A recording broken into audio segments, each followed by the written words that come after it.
अस्सलाम वालेकुम। ये हमारा आखिरी क्वेश्चन है 1.3 का।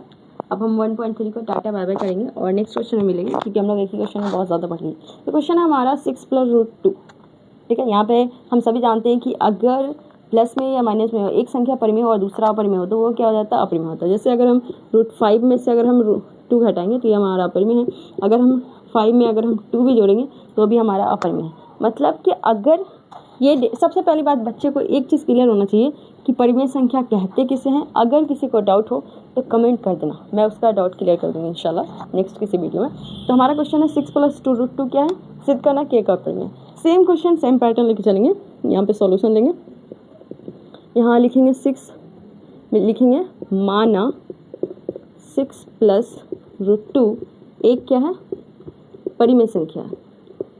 परिमेय संख्या मान लेते हैं। और जैसे हम लोग इससे पहले सारे क्वेश्चन बनाए हैं वैसे ही बनाएंगे, लेकिन कई बार होता है ना बच्चे कंफ्यूज कर जाते हैं कि नहीं इसका एग्जैक्ट डेटा क्या होगा, लिख के बता दीजिए, समझा के बता दीजिए। तो वही चीज़ हो रहा है। माना 6 + √2 एक क्या है, परिमेय संख्या है। अब हम यहाँ पे लिखेंगे कि परिमेय संख्या की परिभाषा से, ऐसे हमें पता है कि राइटिंग से मैथ में नंबर नहीं कटता, लेकिन फिर भी कोशिश करना है कि राइटिंग ठीक ठाक रखना है। तो हमारा 6 + √2 एक क्या हो गया, परिमेय संख्या हो गया। परिमेय संख्या की परिभाषा से हम क्या लिखेंगे कि 6 + √2 = p/q।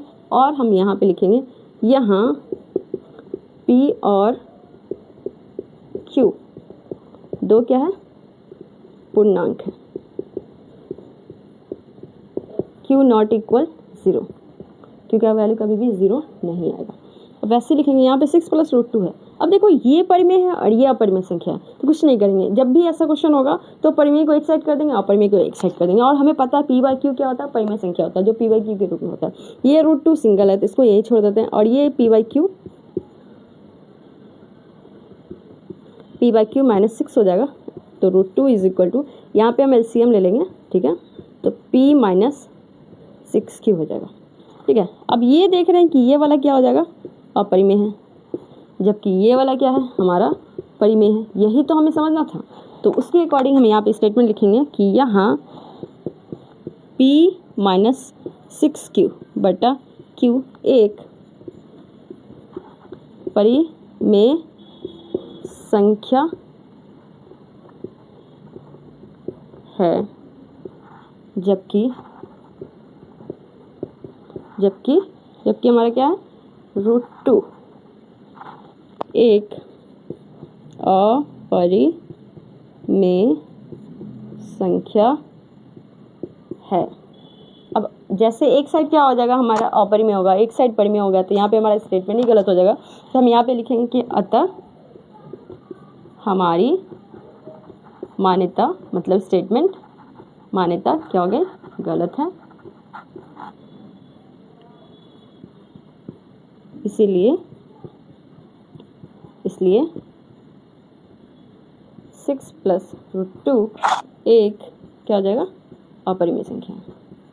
क्या हो जाएगा, अपरिमेय संख्या है। और यहाँ पे हम लिख सकते हैं प्रूफ। अब हमारे पास तो जगह बचा नहीं, ठीक है, अफसोस के साथ कहना पड़ा कि हमारे पास जगह नहीं बचा।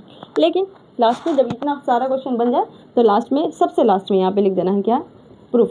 मतलब हमारा क्वेश्चन क्या हो गया, प्रूफ हो गया। ओके, सिद्ध हो गया। अब सिद्ध लिखें, प्रूफ लिखें। कहीं कहीं पे देखो, हर किसी को ना अभी से मैट्रिक में आप बिहार बोर्ड से पढ़ रहे हैं, लेकिन फिर भी आपको कुछ वर्ड ना इंग्लिश लेके चलना चाहिए, ताकि आपको आगे चल के इंग्लिश में दिक्कत ना हो। बहुत सारे बच्चे होते हैं प्योर हिंदी बोर्ड से, प्योर बिहार बोर्ड से पढ़ते हैं, और आगे चल के उनको इंग्लिश में बहुत ज़्यादा दिक्कत होती है, बहुत ज़्यादा। एक वर्ड की स्पेलिंग याद करनी पड़ती है, मीनिंग याद करना पड़ती है। तो हम लोग क्वेश्चन को सॉल्व करते हैं, समझिए। तो क्वेश्चन को समझिए, एक एक बात है। बहुत सारे ऐसे बच्चे होते हैं जो प्योर बिहार बोर्ड से होते हैं, उनको एक एक वर्ड इंग्लिश की आती नहीं है, तो उनको बहुत सारी दिक्कत होती है। उम्मीद करते हैं कि सारे क्वेश्चन समझ में आ गए होंगे।